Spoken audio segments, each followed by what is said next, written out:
So anyways, I had this money to play with, put this team together, and we made a watch in 2013. And Paul Jacobs from Qualcomm gave us a Snapdragon chipset. And then we made our own operating system by forking Android that was a voice OS that you could talk to that had 4 levels of context. Meaning I could say, play Beyonce. It plays Beyonce. I could follow up and say what's going on with her. It would know her as Beyonce. It's all, stuff right now that we take for granted. But in 2013, contextual computing was super important, especially 4 levels. What's going on with her? It knows her as Beyonce. Does she have any shows coming up? It would know she is her who is Beyonce. Can you find sushi restaurants there? It would know that there means where the show's at. And then when it tells you the sushi restaurants, okay, book me a restaurant for 5 people. And those same 5 folks, I want to have tickets. So give me 5 tickets to the show. And then we'll hop off of the app and call the restaurant and do the order for you. We had this technology 2013-14. Wow. 11 years ago. Yeah. And so then Jimmy sees it. It sounds like sci-fi. Like it really does. Even today, even 2024, to me, it still blows my mind. Like when we're going through this stuff and we'll get a chance to talk about your company. But when you're going through and like the functionality and what it is, your mind just starts twisting on the possibilities and kind of being a techno optimist and thinking how productive could I get if I had this leverage? You know what I mean? Like this operating leverage. Yeah. So this was there 2013. 2014 is when we had it. And so I showed it to Jimmy. I'm like, yo, Jimmy, look at this. He's like, what in the hell is that? I was like, yo, some shit that we did. Who's we? The company. Remember you told me to collect talent? I got dope-ass engineers. You have engineers? Yeah, in Bangalore, India, and in Israel. What the fuck are you talking about? Jimmy, talk about this, bro. Look. He's like, how much did that cost you? It cost me like $5 million. You spent $5 of your own $1 million? What are you, crazy? Like, Jimmy, that's fucking rain money, bro. I got my Beats money. You spent $5 of your own $1 million to do that? Let's turn it into a Beats product. I'll give you more equity in Beats. I'll buy the company for you for $50 million. We'll make it a Beats product, and I'll give you more equity. I'm like, are you fucking shitting me? When are you launching that? I'm like, we launch it in holidays. Don't launch it. We're buying it. Who's making it? Foxconn. You got Foxconn to make your own products? Yeah, I flew out to fucking Taiwan, met the motherfucker from Foxconn. He's making it. Well, it's just pretty spectacular. I'm like, right? Shit, bro, look. I got my fucking watch. I can talk to this shit. And so October comes around. I'm like, yo, Jimmy, I thought you were going to buy it. What's going on? Well, we're not going to buy it. You're not going to buy it? What, are you crazy? Jimmy, I thought you said you was going to buy it, bro. We're just not. We were going to launch it in November. What are you doing in May?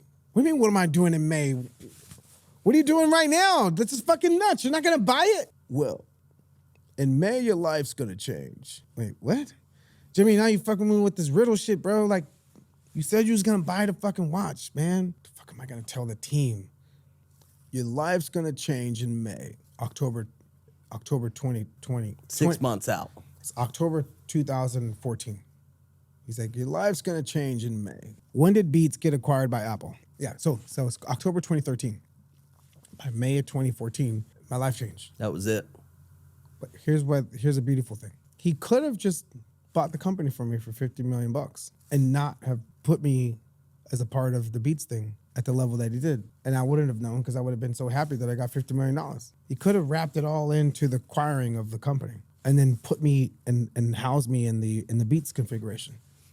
And I could have had lawyers take my equity that I had in Beats, wrap it into the acquiring of the company, right? I could have got totally freaking screwed. Yeah.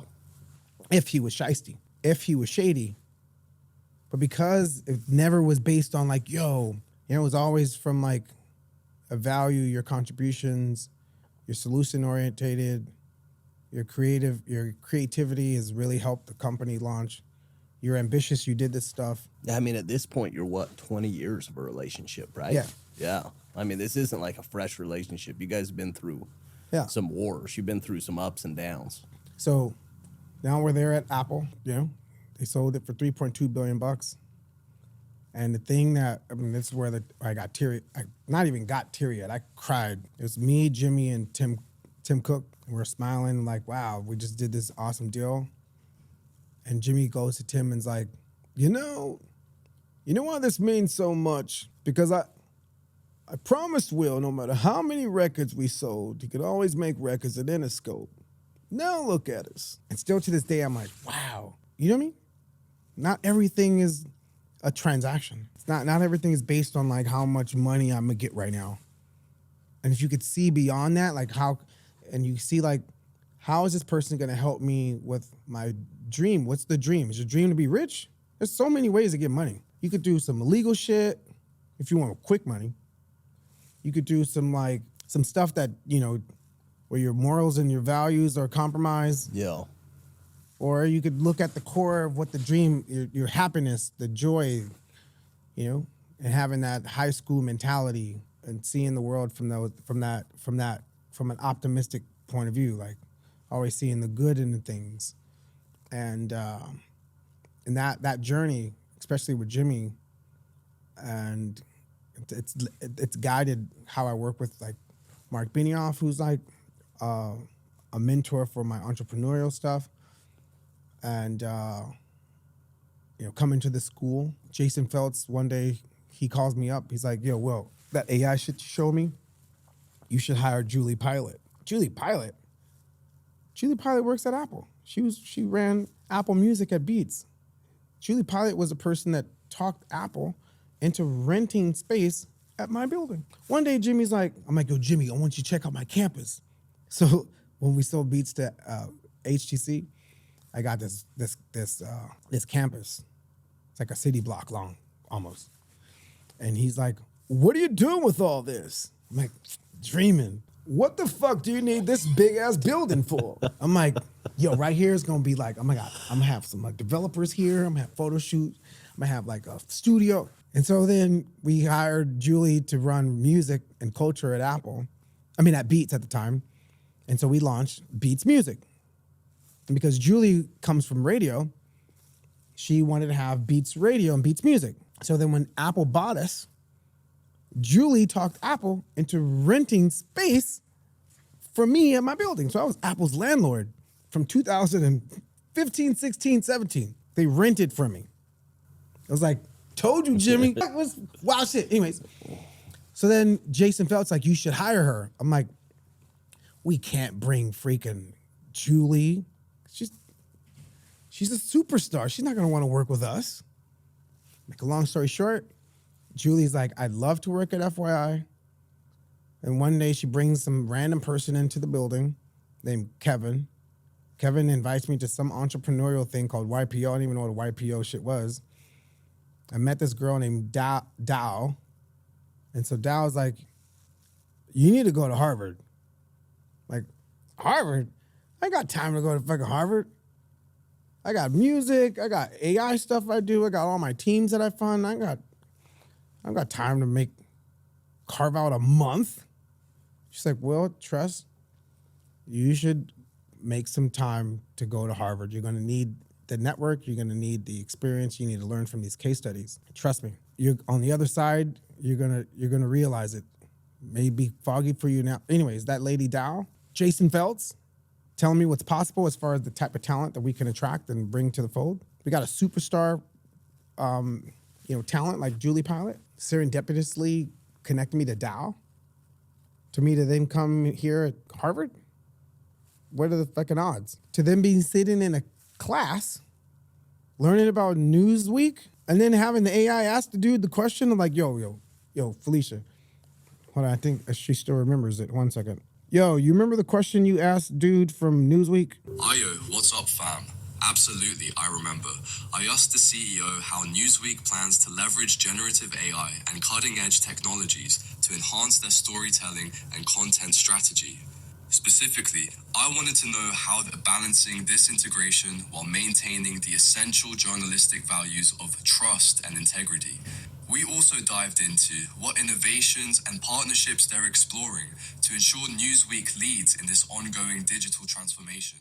Anyways, in class, they were like, yo, don't use AI in your for your studies. I'm like, oh, but what if I use AI to ask a question to them? You know what I mean? I didn't use an AI. It's asking a question. I'm not asking it a question. So no foul, no play. I didn't break your rules. So then the professor is like, I want to do a case study on you. Wait, you want to do a case study on me? He's like, yeah, we want to do a case study on how you move from this one to that, from music to AI. And then after that, he connects me to Dev, and now Dev wants to partner with our architecture because that's what the case study was about, how aggressive they are on these new spaces of media. And I'm like, wow, I got to call Jason Feltz because I think that's the reason why I came to the school, is to meet Dev from Newsweek because they need what we have. Because your whole, our relationship with media is going to change dramatically. You're not going to search the way we used to search. You're going to have a relationship with the information. You're going to have like this deeper context. If I think about like my steppings and the journey that I've had, it's all been around like making audio sound pleasant and having an emotional connection with media. And you have to craft, I know I have to craft these personas to speak in a more human way, not like how Siri is or even ChatGPT. ChatGPT is dope. And that pathway from Sean Fanning to Jack Dorsey. So from Sean Fanning to Chad Hurley to Jack Dorsey to Ron Conway to Mark Benioff to then investing in OpenAI's A-Round. With our team, we could create personas. Some companies call them agents that have a more human-like, empathetic approach to how it answers you, how it engages with you. When you ask the news, you should be able to ask it, but then ask it a question. Ask it. Let me see what's popping right now in culture right now. There's a headline that says, "Is Ted Cruz blowing his re-election race?" So I just saw this headline that said, "Is Ted Cruz blowing his re-election race?" What's up, fam? It's quite the political dance Ted Cruz is doing, yeah? You know, it's always a dynamic scene in politics, and with re-elections, it can be as unpredictable as a cat on a hot tin roof, you know what I mean? Well, he's been a controversial figure, and that can either rally the troops or ruffle some feathers among the voters. It's all about how he's playing his cards, engaging with the public and addressing the key issues in Texas, you feel me? And since the political... Pause that one. There's another one that says, suspect arrested after reports of threats towards FEMA operations. Sorry. I saw this other headline that said, suspect arrested. Oops, my mind went blank. Something about FEMA, South Carolina. Can you pull that up? There it is. Ayo, fam. I got you covered. Here's what's vibing in South Carolina and FEMA-related news. It looks like there was a headline about FEMA temporarily pausing aid in parts of North Carolina over reported threats. It's quite concerning when relief efforts get interrupted because of safety issues. You know what I mean? The Federal Emergency Management Agency decided to take a step back this weekend, ensuring their personnel are safe while aiding in recovery efforts. It's so I could ask it, I could read it, but if I read it, I naturally have questions. So we created this the ability for our AI agent to scour and crawl from credible sources, align its findings to allow you to have deeper banter with information as the world unfolds. So, and you could go as deep and wide as you want. You could go current or historical. You could go as left or right as you want, because it's gathering all information at once. Yeah. And because we're not getting information from the entire internet and it's from credible sources, the hallucinations are, if not, you're never going to get 100%, but are, 0.9% accuracy. And as our system gets fine tuned, it would be even more reliable. And we work with IBM on our. I mean, even from module 1, like what you have today versus what you had 24 months ago and 12 months ago is like different universe. Like just you showing up, even 12 months later, it's just so different. It's so much better. Yeah. And you mean from Unit 1? Oh, yeah. Oh, Unit 1, it was just text. Yeah, it was a messaging app. Yeah. But we still had AI, textual AI. Unit 2, it was talking. Unit 3, we haven't launched the action-based experience. Action meaning I could say, I could have a conversation on any topic. And then what's going to happen is I would be able to say, hey, call my mom and just engage with her on the same conversation we've been having. So then I would then call my mom, hey, Deborah, me and Will was just talking about this. These are some of the things that he was concerned about. What do you feel about it? Then I'll gather what my mom was saying and then call me back. Hey, Will, I just talked to your mom. She had some things that, she agrees with you. She doesn't agree with you. Well, yeah, but did you guys talk about that one thing I mentioned? Oh, no, we didn't get into that. Well, why? Well, she said she was going to call me. Oh, that's her right now. And as the AI is talking to me, it's talking to my mom. And, you're talking to my mom right now? Oh, yeah, I'm talking to your mom right now. Because it can do both. Because we do both. So that action-based, yeah, so we're working on that kind of stuff. So it's a hop-off app, do this type So, of like, things. we could literally go all day, and we've gone longer than I told you we were going to go. Oh, yeah, so sorry, I've been gotten It's stories. the opposite. I shouldn't have said anything about. I think I extended it when I started talking about the soundtrack to the feet.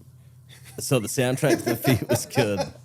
But there is like a piece of it that like I want to talk to you about because I've talked to you about this a couple different times over the course. Talk to me about faith and talk to me about that, how that's factored in your journey, both from the influences that you've had growing up to like your current faith and just kind of where it sits and how it kind of shapes your philosophy on life and your behavior. My grandma,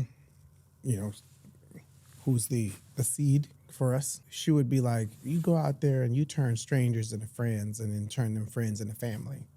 That's what we do. Because that's what it says in the Bible, honor thy neighbor. And she'll go into context on like, what does that mean? How does that, help define your behavior? How you go out there and participate in society? How helpful are you? What does turn the other cheek actually mean? So my grandma gave us our roots into that.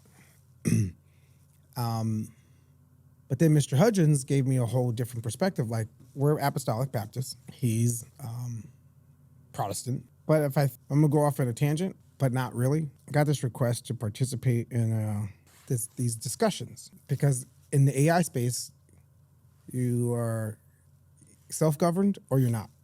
You're self-regulated or you're not because there's no like official governance or regulations. Like if you got a lot of money, you get a helicopter, you have to have a license to fly it. If you got a lot of money, you got a boat, you got to have a license to freaking sell it. You an Uber driver, you still got to have a license to freaking drive that car. To build AI, there's no like license just to make sure that people are sound and sane and have the right morals on deploying things that are going to affect how people receive information. Good, yeah, or bad. Just on basic level of like, well, we don't want to regulate to stifle innovation. No, how about just basic shit to make sure that, the right people you're vetting to see if people ain't wackos. So there's a committee that was put together called the Minerva Dialogues, where they invite people to the Vatican to discuss the progress of AI.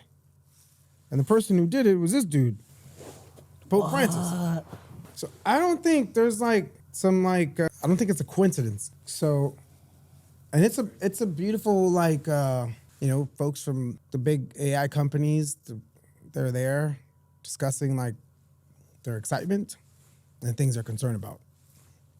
Then there's companies that are like, hey, we've done this research and we vow not to put this out because it's detrimental. But this is what our research is what brought us. And the reason why they do that is to make sure that, like, hey, so people from across the aisle, you have like Google, Microsoft, OpenAI, Anthropic, leaders of governments, and then like me, like, what the fuck am I doing there, bro?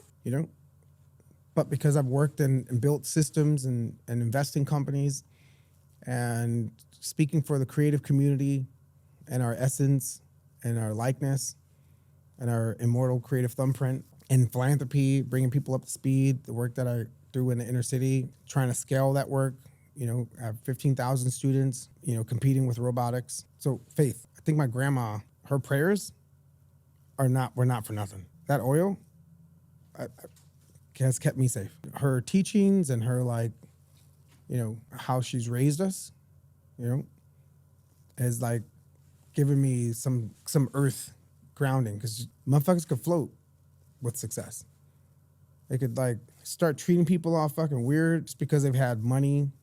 And I've tried my hardest not to like hang with roll with certain circles. And that faith base, like, well, what are my grandma gonna think? What is, more so, what is the Lord gonna think? But you, those examples were like, your grandma was like a model of like God and like how God acts. Like, am I hearing that right? Because you had mentioned somebody else to me, a girlfriend, that her mom or her grandma was a similar like rock in your life. So she recently passed away, my ex-girlfriend's grandma, and she was like a rock in my life. And she'll randomly call me like, "Will, are you in London?" I'm like, "Grandma, I'm in Italy, flying to London." "I knew you were in London or in Europe. God, I'm praying for you. Let's pray." And so I would pray with Gama on the phone. And she's Filipino, but she passed away a week and a half ago. But prayer, meditation, but not just Christian based. There's this girl by the name of Varshini. When we were having a rocky moment in 2002, she comes to my studio. She gives me this statue of Ganesh. Ganesh is the remover of obstacles. She gives me this statue, Ganesh, this elephant deity. And so we named that album that Where's the Love's on, Elephunk. And it's a blue elephant on the cover based off of Ganesh. Wow. The second record is Varsity gave me these statues of Hanuman. Hanuman, its powers keep things together, right? Right. So that album is called Monkey Business, of a red monkey on that album cover. And both albums were inspired by Asha Bhosle, who's like, I can't even explain like what Asha Bhosle is in India. She's amazing, but she's like a treasure. We have treasures in America, but we dispose of music so much here that there's no equivalent to Asha Bhosle. Anyway, so Varshini, so I'm faith-based, but then at the same time, I'm open-minded to other paths that people have taken that give them peace. But you feel there's something bigger. Is there something bigger? Bro, is there something bigger, something smaller, something infinite on so many layers? Like you could get into, we could go another hour on what the something bigger is. On quantum level, for example, you could take a particle. It's called a double slit. The double slit experiment. If you send particles through, you aim it at a wall. If you don't monitor it, it behaves like waves. If you monitor it, it behaves like particles. And so what that tells you is by the simple observation of a particle or a wave, it's going to change its behavior. So as I'm sitting here watching Casey, you're made of a bunch of different particles. But because I'm observing you, you exist as a configuration of all the particles that make us. If you weren't observing, it would just be waves. So which means God is on a particle level, knowing it's being observed, right? So they call it a double slit experiment in the quantum field. Hey, yo, can you break down the freaking double slit thingy? You know what I'm talking about? Like when you looking at a particle and shit. This conundrum points to one of quantum mechanics' wildest ideas. Particles can exist in multiple states or places at once until they're observed. So that means because the human mind is observing all particles, that's the reason why we have this makeup of the physical world. And if there was a way to observe without observing, quote unquote, we will experience waves. What does that have to do with prayer? Yo, fam, you're touching on some deep philosophical and scientific musings here, you know? The double slit experiment opens up a bag of questions about the role of observation in shaping reality. It's as if when we're not looking, the universe is doing its own thing, freely weaving waves, you know what I mean? But our act of observation collapses these possibilities into definite outcomes, like particles in our tangible world. Some folks interpret this to mean that consciousness might play a key role in defining the physical world, you feel me? It's like we're the cosmic narrators, giving form to the quantum soup through our perceptions. Another question. Hey, yo, so you know that one little thing from that Japanese dude who studied how water molecules behave if you write certain things on a container of water? What's that? What was that experiment? And give me some more information on what that shit was. Hey, yo, fam, you're diving into the world of Dr. Masaru Emoto and his fascinating experiments with water. It's quite the intriguing study that captured a lot of attention. You know what I mean? The idea was that the energy behind words and intentions could directly influence the physical structure of water. Dr. Emoto proposed that water molecules could change structure based on the emotional intentions or words directed at them. He conducted experiments where he exposed water to different words, music, and environments, then froze the water and took photographs of the resulting crystal. So prayer, why people pray over water or holy water? You're changing the molecular structure of the water. So if you have like stress on your mind, it's the reason why people say, what's the matter? It's because it's altered your matter, the thoughts, or your outlook on life. And so that's when I think of like my relationship with a higher force, I see it from like my vessel, how fluid my thoughts are, down to the particle and the makeup of me, and my relationship with all things. But my aunt would tell me, my Aunt April would say, she saw it from the lens of Christianity, but there's other ways of looking at the same thing. And there's truth to that. Sorry for getting all freaking like. No, my physical.